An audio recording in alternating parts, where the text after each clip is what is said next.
ऐसा भाव है जो हर एक व्यक्ति के मन में अपने देश के प्रति प्रेम और सद्भाव की भावना भर देता है। वह अपने देश के प्रति हर अपने प्राण न्यौछावर करने के लिए तत्पर हो जाता है। तो ऐसी ही बहुत सारी कविताएं आपने सुनी होंगी। इनमें से एक कविता सोहनलाल द्विवेदी जी द्वारा लिखी गई है और उसी कविता को मैं यहाँ लेकर आई हूँ, जिसका नाम है वंदना के इन स्वरों में। सोहनलाल द्विवेदी जी के बारे में मैं पहले ही अपनी कुछ जो वीडियोज़ हैं उसमें डाल चुकी हूँ।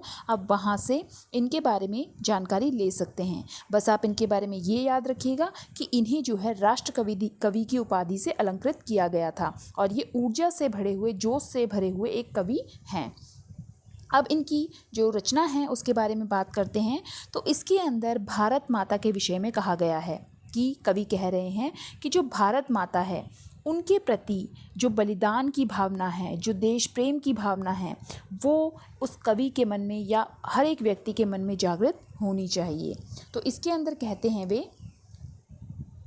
वंदना के इन स्वरों में एक स्वर मेरा मिला लो, वंदनी माँ को न भूलो, राग में जब मत झूलो, अर्चना के रत्न कण में एक कण मेरा मिला लो, वंदना के इन स्वरों में एक स्वर मेरा मिला लो, जब हृदय का तार बोले, श्रृंखला के बंद खोले, हो जहाँ बलि शीश अगणित, एक सिर मेरा मिला लो, वंदना के इन स्वरों में एक स्वर मेरा मिला लो, एक स्वर मेरा मिला लो। तो ये जो कविता है, आपने देखा कि ये जो कविता है सुनने में एक तरह से गीत है, लयात्मक कविता है। तो इसके अंदर जो कवि कहते हैं, वंदना के इन स्वरों में, ये जो मैं वंदना कर रहा हूँ, जो मैं नमन कर रहा हूँ, उसमें एक स्वर मेरा भी मिला लो। मतलब यहाँ पर कवि कह रहे हैं कि जो वंदना हो रही है, जो मातृभूमि का नमन कर रहे हैं, उसमें मेरा भी एक नाम शामिल कर लो। वंदनी माँ को न भूलो, जो वंदनी माँ है, जो भारत माँ है, उसको मत भूलो। और वो खुद भी कहते हैं कि मैं भी उसे नहीं भूला हूँ, मैं ये नहीं भूला हूँ कि भारत माँ के लिए हमने कितने बलिदान दिए हैं, कितनी मुश्किलों से हमारा जो भारत है वो स्वतंत्र हुआ है।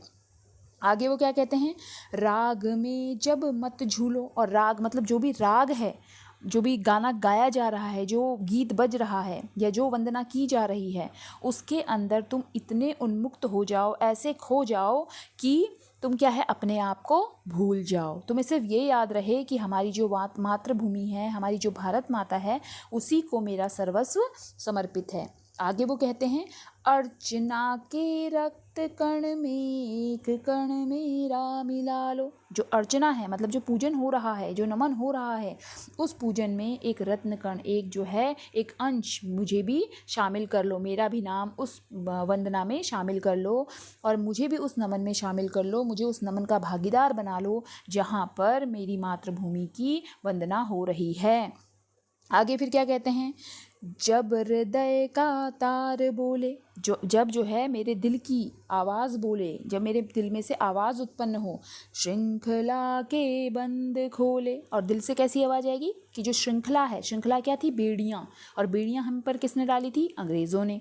हमारे ऊपर बहुत सारे अटैक्स हुए थे, उस अटैक के बाद क्या हुआ कि हम लोग स्वतंत्र रहे बहुत लंबे समय तक, और हमारे देश को आज़ादी कब मिली, 1947 में। तो उससे पहले जो बंदिशें थी, जो बेड़ियाँ थी, उसमें जो है इंसान बंधा हुआ था। कहते हैं कि जब हमारे दिल से ये आवाज़ आने लगे कि मैं जो है अपनी बेड़ियों को तोड़ना चाहता हूँ, अर्थात अब मैं स्वतंत्र होना चाहता हूँ, मैं अपनी भारत माँ को स्वतंत्र करना चाहता हूँ, हो जहाँ बलि शीश अगणित, एक सिर मेरा मिला लो। वो कहते हैं जहाँ पर अपने देश को स्वतंत्र कराने के लिए सैकड़ों वीर शहीद हो रहे हों, जहाँ पर सैकड़ों लोग अपना बलिदान कर रहे हों, वहीं उन वीरों की श्रेणी में मेरा भी एक नाम शामिल हो जाए। अर्थात वो स्वयं भी अपने देश की जो मातृभूमि है उसको स्वतंत्र कराने के लिए अपना भागीदारी चाहते हैं। अब देखिए इनके बारे में इस कविता के अंदर जो सोहनलाल द्विवेदी जी द्वारा लिखी गई है, इस कविता में ये जो देशभक्ति का भाव है वो इस वजह से दिख रहा है क्योंकि एक तो उस समय हमारा जो देश है वो क्या था, अंग्रेज़ों के कब्ज़े में था। अंग्रेज़ों ने जो है इसको अधीन बनाया हुआ था। और दूसरा रीज़न ये है कि ये जो है गांधी जी से बहुत ज़्यादा प्रभावित थे। जो गांधी जी अपने असहयोग आंदोलन चला रहे थे, सविनय अवज्ञा आंदोलन चला रहे थे, तो उन आंदोलनों को देखकर ये बहुत ज़्यादा प्रभावित थे। और उनका मानना था कि इस तरह से, मतलब जहाँ पर हम देश को स्वतंत्र कराने के लिए प्रयास कर सकते हैं, वहाँ पर उस तरह से हम अपनी भारत माँ को स्वतंत्र करा सकते हैं। और वो साथ साथ ये भी देख रहे थे कि उस समय जो है जो ये भगत सिंह हैं और जो राजगुरु हैं, इसके अलावा बहुत सारे जो हमारे क्रांतिकारी हैं, उनको मारा भी जा रहा था। और उन्होंने पहले की जो कहानियाँ हैं, घटनाएँ हैं, वो भी सुन रखी थी कि जो हमारी प्रथम स्वतंत्रता संग्राम हुआ था, तो वहाँ पर जो है जैसे मंगल पांडे, रानी लक्ष्मीबाई, तात्या टोपे, ठीक है, नाना साहब, इन सब ने जो है अपना बलिदान दिया था। तो उन सब से प्रेरित होकर वे कहते हैं कि अब ये जो बंदिशें हैं उनको तोड़ना है, और उसके लिए मुझे क्या करना है, मुझे भी शामिल कर लो। मतलब हर एक व्यक्ति के लिए कह रहे हैं कि आप सब शामिल हो जाओ। किसमें शामिल हो जाओ? ये जो लड़ाई लड़ी जा रही है, क्योंकि इससे क्या होगा, इससे जो है हम सब एकजुट हो जाएंगे और हमारी भारत माता स्वतंत्र हो जाएगी। तो उसी को लेकर उन्होंने ये प्यारी सी ये जो पंक्तियां हैं ये लिखी हुई हैं। तो आशा है आपको ये कविता समझ आई होगी। मिलते हैं इसी तरह की और भी कविताओं के साथ, तब तक के लिए धन्यवाद।